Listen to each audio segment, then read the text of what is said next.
Good afternoon, and welcome to Morning Meet CI. I'm your host, Blind Prime, and for today we will be covering Transformers Legacy Breakdown.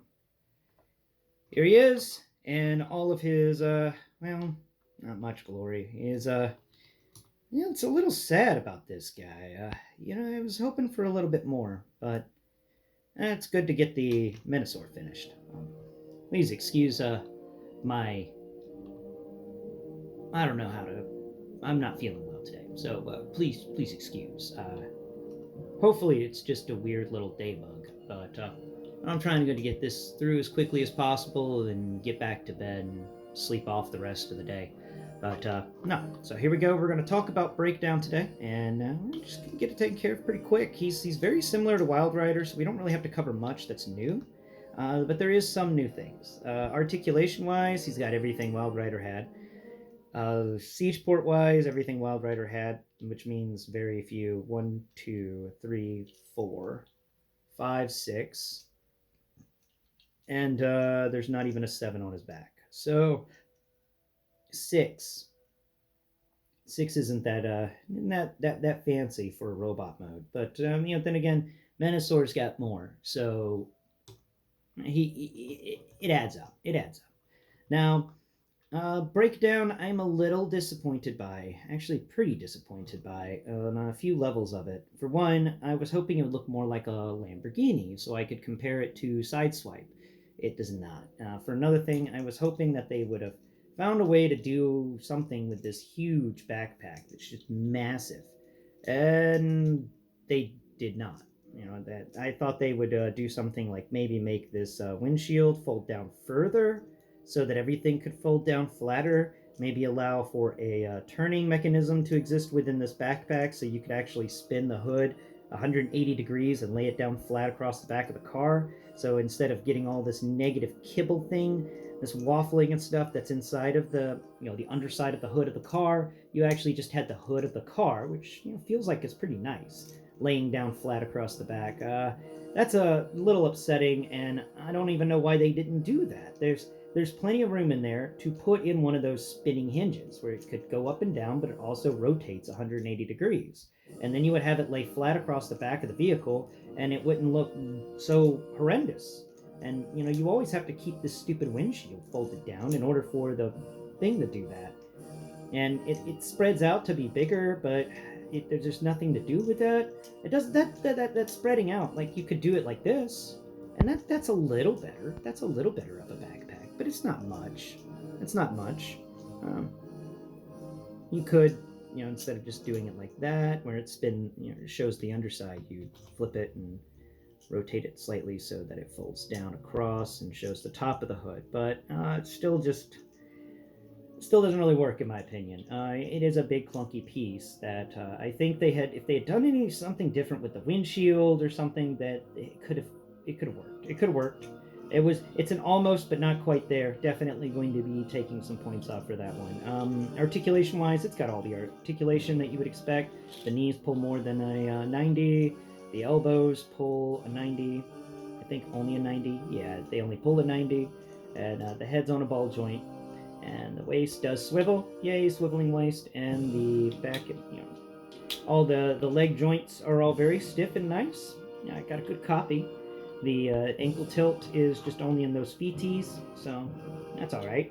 Now, sculpt-wise, there's not much different from this guy in Wildrider, except the chest piece is different. It's got some really cool, pieces on it, some nice armor and stuff like that. Just breaks it up a little bit, makes it unique to him. He's still got doors on the sides like Wildrider had on the arms. The hands are the same as Wildrider's hands. They don't do anything but fold in on themselves. The biggest difference between this guy and Wildrider is on the back of his legs. He's got these venti things that the Lamborghinis have.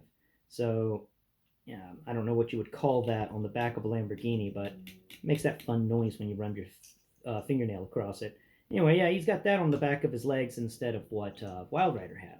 So, yeah, that's the biggest difference other than the heads. The head sculpt's pretty good. But yeah, not much more to say about this guy. It's a decent action figure. It's just like Wildrider. They didn't really change much at all with that. That's kind of a shame. You know, they did change a lot for dead end compared to drag strip, but not really here. And well, I dislike that, and I think it's a bit lazy. But it is the last piece of Menasor, and you know, adding it to Menasor does just bring everything together. Menasor's awesome. So out of everything, I give his robot mode a good old 6 out of 10. It gave it the good old college try, but well, no, 7 out of 10. He does have some articulation. That's good. So 7 out of 10. He gave it the college try, but that's it. Now the accessories he has are the other thing I'm a little upset by. He has this spoiler thingy that there's nowhere else for it to go, so I put it on the side of the gun, and it's got these two little siege pegs in it so it can connect the leg stuff together. And then he comes with this one single gun, the only one in this set other than Motormaster to come with a single gun, and it's the weirdest of them all. It's got this weird little, you know, well, I don't know what to call that type of port on one side of it, and then on the other side it's got a siege port. But I thought all the guns were supposed to connect together and to create some sort of really cool, awesome gun.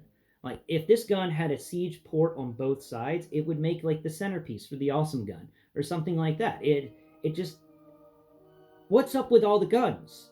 Were the guns supposed to come together? Were they supposed to transform together to create some awesome gun? Why? Why the guns? Why so many siege pegs on the guns and not enough siege ports on the guns? If you want to connect the guns, you can't connect the guns because there's not enough connection points for the guns. What's going on with these guns? I thought they had a plan.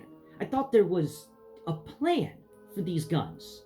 And I'm just learning now, like playing with all the guns. I have them all now. And I'm trying to put them together and stuff like that, but I can't. Yeah, there's no way for them all to go together and do some sort of giant weapon.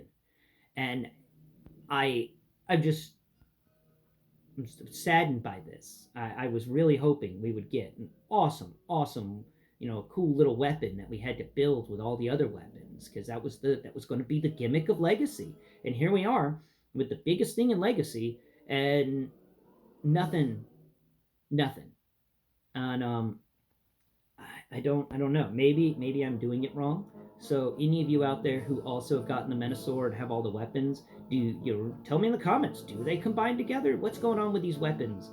I thought, you know, I was thinking it'd be really cool to have combining weapons and that would make some giant weapon, but I'm not getting any hints on anything like that or anything. It's just blankness on the weapons category. None of their connections work really well together with everybody else, and this, I thought the drag strip weapons would plug into the side of this that's different, but they don't, because it doesn't work for them.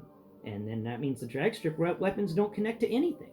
You know, I thought the drag strip weapons and the dead end weapons would be very similar to one another, but they weren't. And then I thought the breakdown weapons and the Wildrider weapons would be very similar to each other, but they weren't. And breakdown only came with one gun. Where's his second gun? I don't know. Why didn't he come with a second one? Beats me. Is it because he came with a spoiler? That's pretty stupid. But that's my thoughts on it.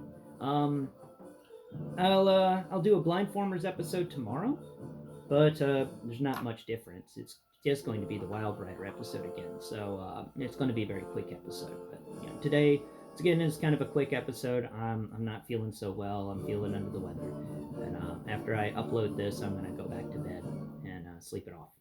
So, thanks for watching, and please tune in next Prime, where we'll talk about Blindformers and teaching you how to transform your breakdown into his vehicle mode. And then this, if I'm feeling up for it this weekend, we'll tackle Menasor. Yeah, Menasor. All right. Well, thanks for watching. Tune in next Prime. Bye bye for now.